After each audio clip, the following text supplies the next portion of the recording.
السلام علیکم ورحمۃ اللہ وبرکاتہ۔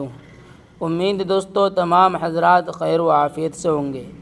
دوستو سبق شروع کرنے سے پہلے آپ سے ایک درخواست ہے کہ اگر آپ نے ابھی تک ہمارے تعلیم القرآن چینل کو سبسکرائب نہیں کیا ہے تو ہمارے تعلیم القرآن چینل کو سبسکرائب کریں اور بیل آئیکن بٹن کو دبائیں تاکہ ہر آنے والی نئی ویڈیو آپ کے پاس سب سے پہلے پہنچ سکے۔ دیکھیں دوستو سبق شروع کرتے ہیں۔ بسم اللہ الرحمن الرحیم۔ نورانی قاعدہ، صفحہ نمبر 32، سبق نمبر 27 اور تختی نمبر 17۔ آج ہم آپ کو اس سبق کے اندر بتلانے جا رہے ہیں وقف کرنے کے قاعدے، کہ سانس کس طرح توڑا جاتا ہے اور کہاں پر توڑا جاتا ہے، کہاں پر ختم کرنا چاہیے اور وقف کس کو کہتے ہیں اور وقف کہاں ہوگا، وہ دیکھیں دوستو، ٹائم ضائع نہ کرتے ہوئے دیکھیں۔ تختی نمبر 17، وقف کرنے کے قاعدے۔ وقف کرنے کے قاعدے۔ وقف کے معنی ٹھہرنا۔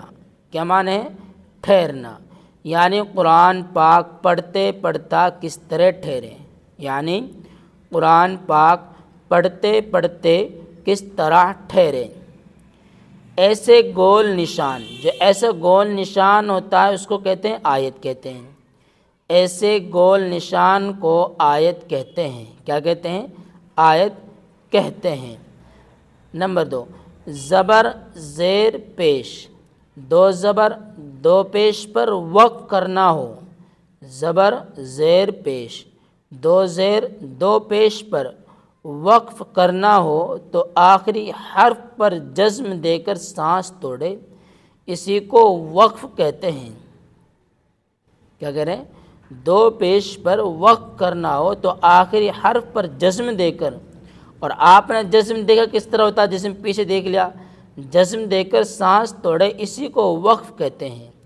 جیسے نستعینو سے نستعین، نستعینو سے نستعین، پیش تھا، سانس توڑنا چاہا تو جزم دے دیا، نستعینو سے نستعین۔ نمبر 2، دو زبر پر وقف کرنا ہو تو ایک زبر کے ساتھ الف پڑھیں گے۔ دو زبر پر، دو زیر دو پیش پر تو وقف کس طرح کریں گے، یعنی کہ آخری حرف پر جزم دے کر ہم سانس توڑ دیں گے۔ اب یہاں آ رہی دو زبر کی بات۔ دو زبر پر وقف کرنا ہو تو ایک زبر کے ساتھ الف پڑھیں گے، جیسے احدن سے احدا، ایک الف کے ساتھ، ایک زبر کے ساتھ الف پڑھیں گے، احدن سے احدا۔ نمبر 3، گول تا پر وقف کرنا ہو، یہ اس کو کہتے ہیں گول تا۔ گول تا پر وقف کرنا ہو تو ہائے ساکنہ سے بدل کر پڑھیں گے۔ کس سے؟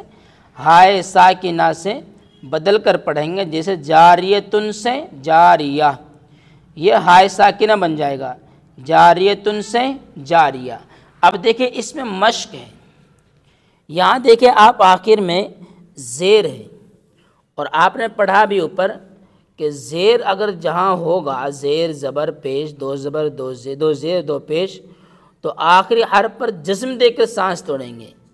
اب یہ رجیمی ہے تو یہاں گول تا آ گیا، یہ گول نشان آ گیا، ایسے گول نشان یہ آیت آ گئی، اس کو کیا بولتے ہیں؟ آیت۔ کیا اس طرح پڑھیں گے؟ اعوذ باللہ من الشیطان الرجیم، جزم دے دیا آخری الفاظ کو، رجیم ہی نہیں پڑھیں گے کیونکہ آیت آئی ہوئی ہے، تو کیا پڑھیں گے؟ رجیم۔ دوسری دیکھیں، بسم اللہ الرحمن الرحیم، یہاں بھی زیر ہے تو اس کو ہم نے کیا دے دیا؟ جسم دے دیا اور سانس توڑ دیا، رحیم۔ یہاں زبر آ گیا، اب زیر کی بات ہے، اب زبر آ رہا ہے یہاں پر، دیکھیے اس پہ سانس اسی طرح توڑیں گے، اس کو ہم جزم دے دیں گے، ایسا والا جزم ہے۔ الحمد للہ رب العالمین، کس طرح پڑھیں گے؟ رب العالمین، جسم دے دیا، آیت اس کو بولتے ہیں۔ ایاک نعبد و ایاک نستعین، یہاں پر پیش آیا ہوا تو اس کو ہم نے جزم دے دیا، یہ والا جزم ہے۔ تو اس کو ہم سانس توڑ دیں گے یہاں پر جسم دے کر، ایاک نعبد و ایاک نستعین وتصلیۃ جحیم، دو زیر آپ نے پڑھا اوپر زبر زیر پیش، دو زیر دو پیش پر وقف کرنا ہو تو آخری حرف پر جزم دیں، تو ہم اس میم کو جزم دے دیں گے، یہ والا جزم دے دیں گے، وتصلیۃ جحیم، کیا پڑھیں گے؟ وتصلیۃ جحیم۔ اب یہاں پر دیکھیں اس کو اوپر دو پیش آ رہے ہیں تو یہاں پر بھی ہم جزم دیں گے، اور یہ آیت آئی ہوئی ہے قل هو اللہ احد، قل هو اللہ احد، اس کو جزم دے دیا۔ اب یہاں پر آ رہا ہے دو زبر، دو زبر بارے میں آپ نے پڑھا تھا، اگر دو زبر پر وقف کرنا ہو تو ایک زبر کے ساتھ الف پڑھیں گے، کس طرح؟ ان مع العسر یسرا، آیت آ گئی، آیت کریں گے کس طرح کریں گے؟ ان مع العسر یسرا، کہیں پر بھی آئے گا اس طرح دو زبر آئیں گے تو ایک زبر کے ساتھ الف پڑھیں گے۔ آگے دیکھیے آگے آ رہا ہے یہ گول تا، جو گول تا پر وقف کریں گے تو وہ ہائے ساکنہ بن جائے گی، کس طرح بنے گی دیکھیں، فیہا عین جاریہ، کیا ہو گیا؟ جاریہ تو نہیں پڑھیں گے، جاریہ ہائے ساکنہ بن جائے گی۔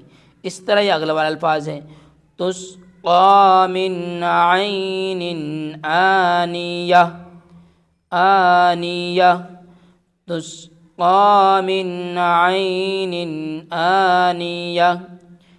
اس طرح یہ ہے لا تسمع فیہا لاغیہ، لا تسمع فیہا لاغیہ، تو یہ غولتا کس طرح بدل جائے گی؟ ہائے ساکنہ سے بدل جائے گی۔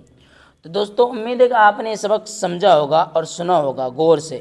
اگر آپ کو کوئی بات سمجھ میں نہیں آئی ہو تو آپ وہ بات ہم سے کمنٹس کے ذریعے پوچھ سکتے ہیں۔ دوستو پھر ملتے ہیں اگلے سبق کے ساتھ۔ السلام علیکم ورحمۃ اللہ وبرکاتہ۔